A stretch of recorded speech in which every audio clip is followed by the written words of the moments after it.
কতদিন যে মেশিনটা খোলা পাড়া আর পরিষ্কার করেনি, কি অবস্থা হয়েছে মেশিনটার, একবারে জং লেগে গেছে। তুই কি করছিস? তুই ঘাস তোল। ঠিক আছে, তুলছি। মেশিন আমি দেখেছি।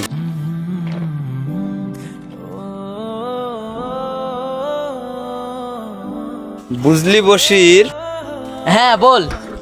এই দিনমজুরের কাজে খাওয়া দাওয়া খরচ বাদে যেই টাকাটা গুছাবো মনে করি, তো চালের বালতি তো রেখে দেখলাম, টাকে রেখেও দেখলাম, টাকা থাকে না। কে যে চুরি করে লাই রে, টাকাগুলো রাখবো কোথায় এটাই ভাবছি।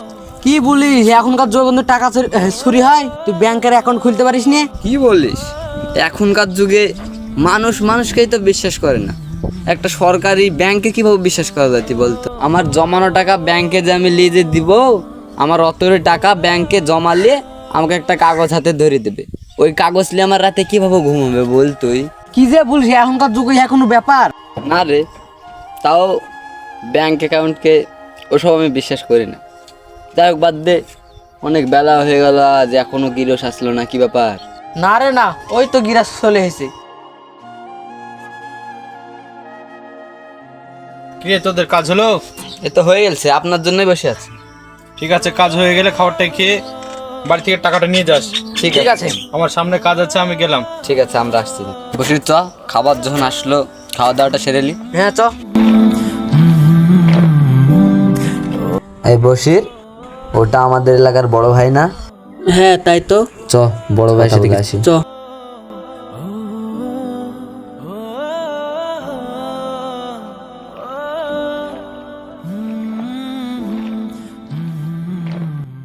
বড় ভাই, কি অবস্থা, কি করছেন এখানে? আরে তোরা কি বল। কিছু কথা ছিল আপনার সাথে। হ্যাঁ বল। বড় ভাই, আপনি তো গ্রামের বড় ভাই, অনেক বিশ্বাসী একটা লোক, তাই কথা হলো যে আমার কিছু জমানো টাকা ছিল, আপনার কাছে রাখতাম। হ্যাঁ অবশ্যই, জানিস তো এলাকায় আমার প্রভাব কেমন, তো অনেকেই তো রাখে টাকা, তুই দিতে পারিস। কত বললি, কত আছে তোর কাছে?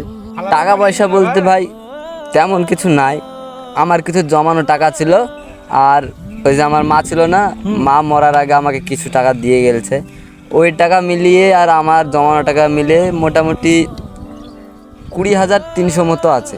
টাকাটা যদি আপনার কাছে রাখতেন অনেক উপকার হতো আমার।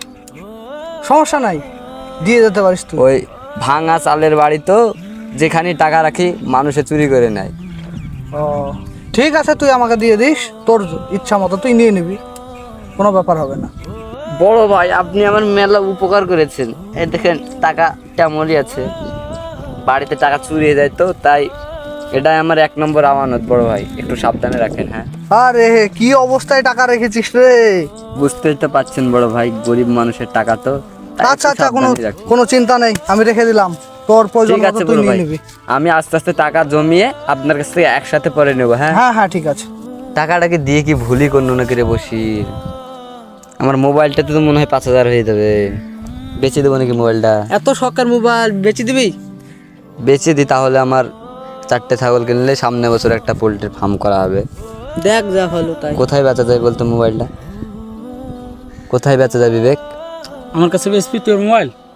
হ্যাঁ বেচবো, 5,000 টাকা দিস। না, তুই 4,000 টাকা লিস আমাকে। না রে বন্ধু, হচ্ছে না, আর একটু কিছু বাড়া।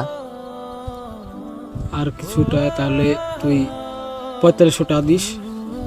না, তুই 4700 টাকা দিয়ে নিয়ে নে বন্ধু, 4700 টাকা? অনেক শখের একটা আমার মোবাইল রে। ঠিক আছে তাহলে দে। নে, চারিদিক দিয়ে মিলে তো মনে হয় 25,000 টাকা হয়ে যাচ্ছে বসির। চ তাহলে বড় ভাইয়ের কাছ থেকে টাকাটা ফেরত নিয়ে আসি। হ্যাঁ চ। না তুই থাক, আমি যাচ্ছি, তোকে যেতে হবে না, তুই তোর বাড়ির কাজ করবি। তো ঠিক আছে যা। হ্যাঁ বুঝতে পারলে উজ্জ্বল, এই পুকুরটার কাজ আর কতদিন লাগতে পারে তোর আইডিয়া? এখনো তো মোটামুটি অনেক দিনই লাগবে। ওহো, আমার খুব তাড়া বুঝলি, এটাতে মাছ চাষ করতে হবে তো, এখনো দিন পনেরোর মধ্যে কাজটা হবে না? হয়ে যাবে কর্তা। ও আমার বুঝলি খুব তাড়া, এই পুকুরটাতে মাছ ছাড়ার পরে আমাকে আবার একটা শাল বাগানের কন্ট্যাক্ট নিয়েছি, ওইটাতে কিছু কাজ লোক বাকি লাগিয়ে আছে। দিতে হবে বেশি করে, হয়ে যাবে কর্তা। বড় ভাই কি করতেছেন, পুকুর দেখতেছেন? হ্যাঁ রে, কি খবর তুই হঠাৎ আমার পুকুরের ধারে? আসলাম ভাই, ওই যে আপনার কাছে 20,300 টাকা দিলাম না, ওই টাকাটা ফেরত নিতে আসলাম। মানে টাকা আমার কাছে, মোবাইলটা বেচে আর কিছু হলো দিয়ে একসাথে 4টে ছাগল কিনবো, তা টাকাটা আমাকে দেন ভাই। কিসের টাকা? 20,000 টাকা মানে? বড় ভাই, আপনি আমার সাথে আর কি করছেন তাই না? দেন বড় ভাই, এইসব আর কি আমরা সহ্য করতে পারি না বড় ভাই। মানে আপনার কাছে যে টাকাটা আছে ওটাই আমার সারা জীবনের পুঁজি বড় ভাই, দেন বড় ভাই টাকাটা। আমি ইয়ার কি করছি না, তুই আমাকে কখন টাকাটা দিলি? তোর রকম গেও চাষা এতগুলো টাকা কোথায় পাবি? দেখ না, দেখ, কর্তাকে দিয়েছিস বলছিস? তোর কাছে কোনো প্রমাণ আছে আমি যে তোকে টাকাটা তুই আমাকে দিলি? তোর কাছে কোনো প্রমাণ আছে? তুই বল। কেমন প্রমাণ বড় ভাই? আমি নিজেই তো প্রমাণ। আমি নিজের হাত দিয়ে আপনাকে 20,300 টাকা দিলাম। আমি ব্যাংকে বিশ্বাস করিনি বড় ভাই, আপনাকে বিশ্বাস করে টাকাটা দিয়েছি। আপনি এই সমাজের একটা প্রতিষ্ঠিত লোক, আর আপনি যদি আমাদের এরকম গরিব মানুষের টাকা মেরে খান তাহলে বড় ভাই এই সমাজে আমাদের চলার কোনো উপায় নেই। আপনাকে ভাই অন্ধর মতো বিশ্বাস করলাম, আপনি শেষমেশ নিজের বিশ্বাসটাও রাখলেন না বড় ভাই। এই সমাজে আমাদের চলার মতো আর কোনো উপায় নেই। আমাদের মতো গরিবেরা আপনাদের বড় লোককে বিশ্বাস করে সারা জীবনের পুঁজিটুকু রাখার জন্য দেয়, আর আপনারা আমাদের গরিবের পুঁজিটাকে আত্মসাৎ করে নিঃস্ব করে দেয়। এবার আমি সমাজে চলবো কি করে বড় ভাই? আমার তো আর কিছু নাই চলার মতো। যেইটুকু পুঁজি ছিল সেইটুকু আপনি মেরে খেললেন। আরে তুই নেকা কান্না করে আমার কাছে তোর কি লাভ? তুই তো আমাকে টাকা দিসনি রে ভাই। কি দরকার তোর আমার কাছে এইরকম করার? তোর মতো ছোট লোকেরা বিশ্বাস হয়? এই উজ্জ্বল, তোর বিশ্বাস হয় ও আমাকে 20,000 টাকা জমা দিয়েছে?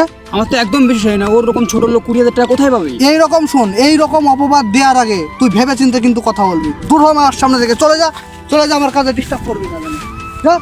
আমাদের আশেপাশে এমন মুখোশধারী ভদ্রলোক থাকে যারা আমানত রক্ষা করা তো দূর, অসহায় মানুষদের তিল তিল করে ঘাম ঝরানো টাকাও ছিনিয়ে নিতে লজ্জাবোধ করে না।